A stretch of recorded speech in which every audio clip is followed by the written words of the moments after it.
Hello, and welcome to another edition of Emotions Expert. I'm John Rushton. Attitude. We all have an attitude. Everybody has an attitude. We know all about attitudes. We don't need any technical specifications. We can sense them a mile away if they're bad, and if they're good, we can adhere to them straight away. Attitudes. If you have a good attitude, then you have an awful lot going for you in life. You have something which people will endear to, people will warm to, people will like you for it, people will want to help you in life, people will want to give you advice, people will think kindly of you, and all of these positive things. If you have a bad attitude, and some people do have a bad attitude, usually it's an egotistical attitude because some people are very egotistical. But if you have a bad attitude, then life stinks around you because nobody wants to know, because all you talk about is you and all about things about you and how you should do this and why everything isn't right and everybody else is wrong and all that kind of stuff. We know all about it. And if people have a bad attitude, they're usually quite loud as well. And so we keep well away from them. It's not a very pleasant thing to be. People are not all that sort of pleasant with their conversation. They can be objectionable as well. They can want to drag you into their conversation just for their benefit. And of course, you don't want that. It's not only not very good, but it doesn't serve a purpose, and it's not a very pleasant thing either. Attitude is something you can control. It comes from you. It doesn't come from anywhere else. So it's part of you. So if your attitude stinks, then you possibly stink as well. It's not a very wholesome thing. If you want to make something better of yourself, you've got to control who you are, what you want to say, and how you want to say it. Because communications, which is another subject we'll be talking about, is also a very, very important aspect of life. You don't have to have any degrees or masters or PhDs in it or anything like that. You just have to understand that part of the ability in life to go forward is to communicate with other people. And part of that communicational ability is your attitude. If you are very pleasant and understanding, and people will then, as I mentioned, they will want to help you.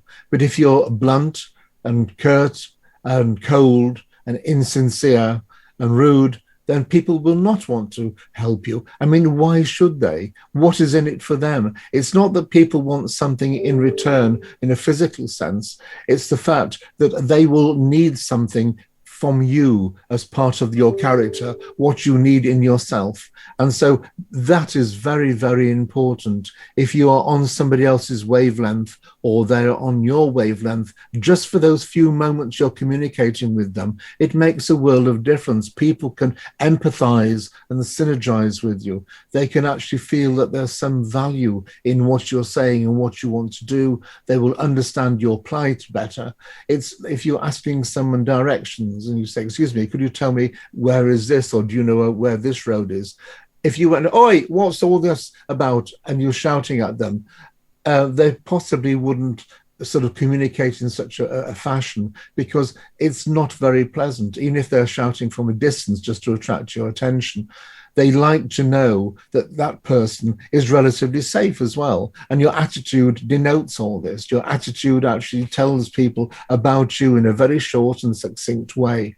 Your attitude is something, if you go for an interview and you're blasé and you're arrogant and you're egotistical and you're full of yourself, it may denote in your mind that you're full of confidence or self-confidence. But if you can't get on with other people in the company, the knowledge you have is almost going to be redundant, because people are going to ostracize you. They're not going to bother with you. And so it's very important that this attitude part of you is a holistic part. It's something which is concurrent with what you're doing, what you're saying, how you're saying it, how you're putting it forward, how you resonate with it, how you as a person perceive life, how you as a person want life to be. And if you have a very negative attitude and you think life is totally against you, then it possibly is. And the reason why life is against you is you're actually upsetting things in life. You're not going away. There's something wrong with your attitude and your ability to communicate and to receive parts of life. If you want to go into a profession where you're actually caring for people, you've also got to have a very compassionate attitude towards life and to people within it, because they're in a very fragile situation and they need warmth and they need security, they need upliftment, they need guidance, they need help, they need love, they need compassion, they need everything like that. And this comes out in your attitude towards them. It may be that you have a few sides to your attitude. You have an attitude to friends and family, you have an attitude to people around you, you have an attitude towards people in work. That's fine, but it has to be on a level which is compassionate towards them and understanding, because if you don't, it'll come to no good. Nothing good will happen about it at all.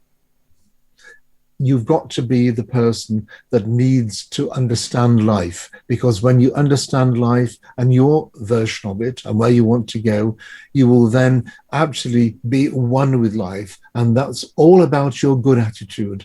And attitude is essential. Make sure you think about what you're saying in future, because it's vitally important.